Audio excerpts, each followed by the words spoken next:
like to address the board this evening? Yes, sir.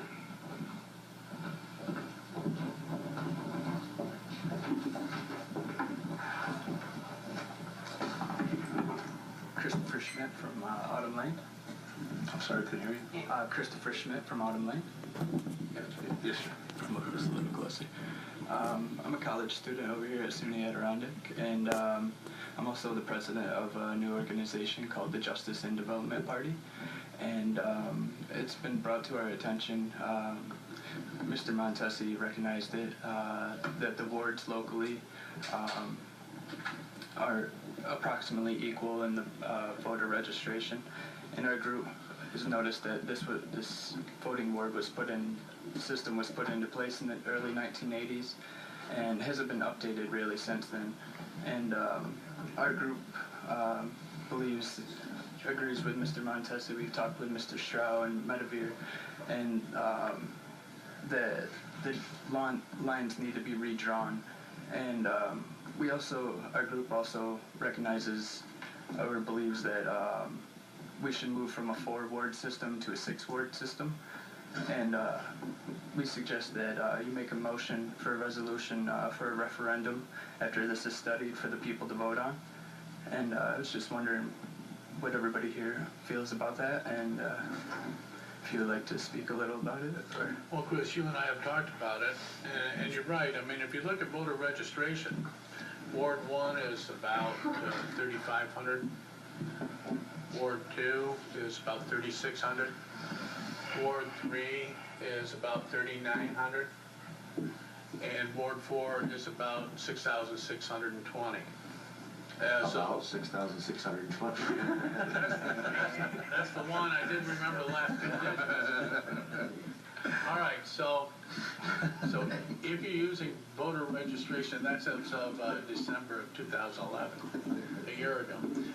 If you use, and Ron's the one that got the statistics to me, so he's got to get credit for that. But if you use that as an indicator, you're right.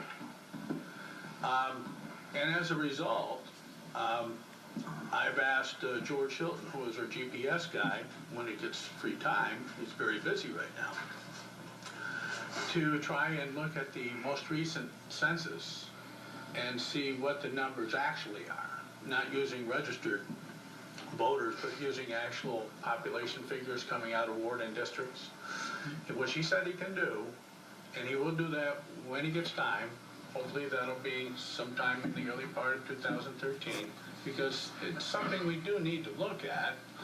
There's nothing that by state law that obligates us to do anything. I shared that with you, but ethically, morally, maybe you should do something. Is that not a function of Board of Elections, or is it? Well, no, I was going to say, it's a function of the board, if the board wants to pursue this, the 3 people that I would strongly recommend you consult with first would be our attorney of the Board of Elections, Mary Beth Casey, Right. Vermont Fort, and George Hilton, because he can certainly assist in that. And I did consult with the Board of Elections folks.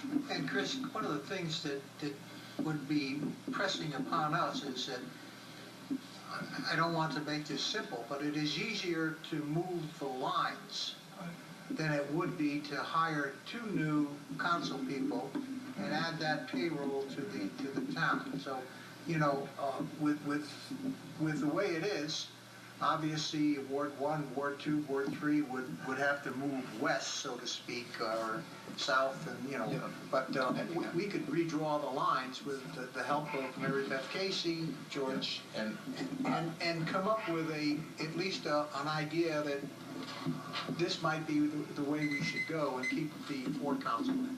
Okay. There's nothing sacred about that. It's just a matter of a function of economics. Yeah. And I agree. And one other, I mean, it would be highly unusual for a town to go to 7 board members. It's not prohibited by law, but it would be very unusual. And I would throw one other option out there that the town should at least be aware of.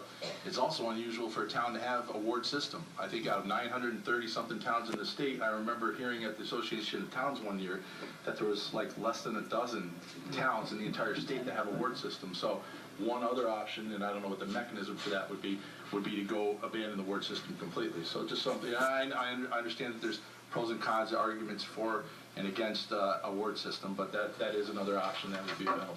One of the reasons when I first was involved in politics, there was an award system, and I think 3 of the board members were all within a 3-block area of one another, and it just didn't make sense for representation of a town of our size. definitely.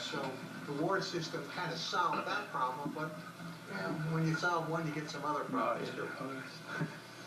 Well, Process over time that and the thing about it is Ward 1, which basically the cutoff line for Ward 1 is you start at Martha's Ice Cream and go up around Pond Road, Blind Rock Road, Haviland Road, same road, changed its name 3 times. Basically north of there is Ward 1, quite a geographic area already, because town of Queensbury is 72 square miles. We have about 30,000 people, so it's a fairly big town. You should look at the 114th Assembly District compared to like the 23rd.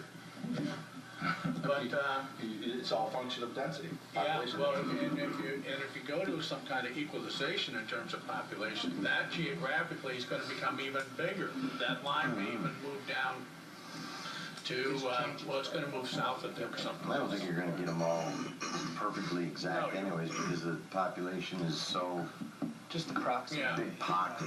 But it's something we'll look at, and we can, hold our feet to the fire on that. Keeping those. It's a nice challenge for your new group. Yeah, we'll try to stay involved, and All right. Good. Thanks, Mr. Schmidt. thank you. Congratulations. Thank you, sir. Anybody else like to address the board tonight? Mr. Klein?